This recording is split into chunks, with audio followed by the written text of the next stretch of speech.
ముందుగా ఆయిల్ తీసుకోవాలి. ఆయిల్లో ముందుగా ఆవాలు వేసుకోవాలి. తర్వాత పచ్చిమిర్చి వేసుకోవాలి. తర్వాత ఉల్లిపాయలు వేసుకోవాలి.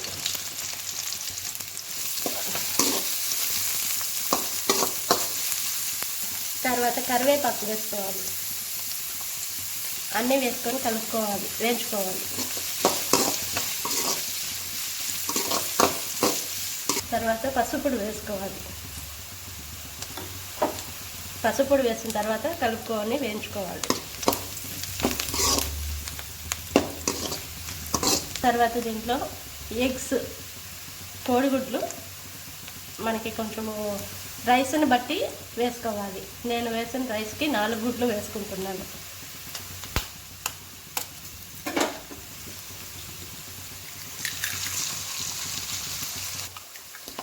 రైస్ని బట్టి ఎగ్స్ వేసుకోవాలి.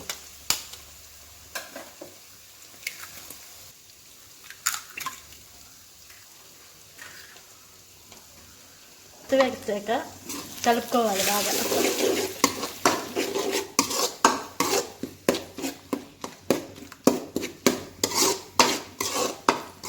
బాగా పొడి పొడి అయ్యే వరకు వేయించుకోవాలి. ఎగ్స్ ఈ విధంగా వేయించుకున్న తర్వాత దీంట్లో సాల్ట్ కొంచెం వేసి అలాగే రైస్ కూడా కలుపుకోవాలి. వేసి ఇప్పుడు సాల్ట్ వేస్తున్నాను.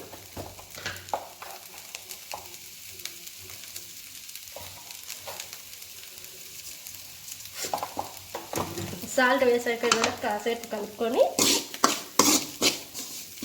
ఎగ్గు బాగా పట్టిన తర్వాత రైస్ వేసి కలుపుకోవాలి. ఇప్పుడు రైస్ వేసుకోవాలి. రైస్ పొడి పొడిగా చేసుకొని వేసుకోవాలి.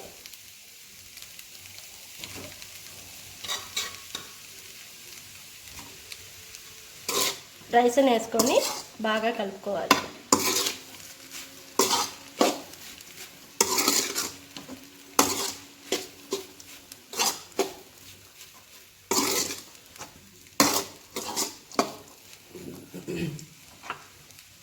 దీంట్లో కొంచెం చికెన్ మసాలా వేసుకోవాలి.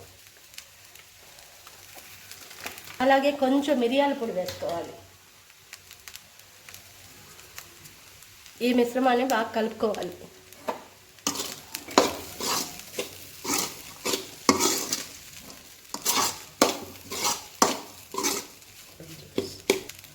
కారం చాలకపోతే కొంచెం లైట్గా కారం పొడి కొంచెం వేసుకోండి.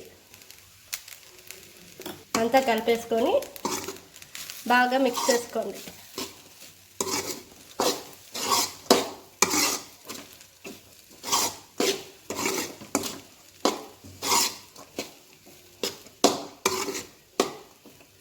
గుంటలు లేకుండా కలుపుకోవాలి. బాగా పొడి పొడిగా చేసుకోవాలి.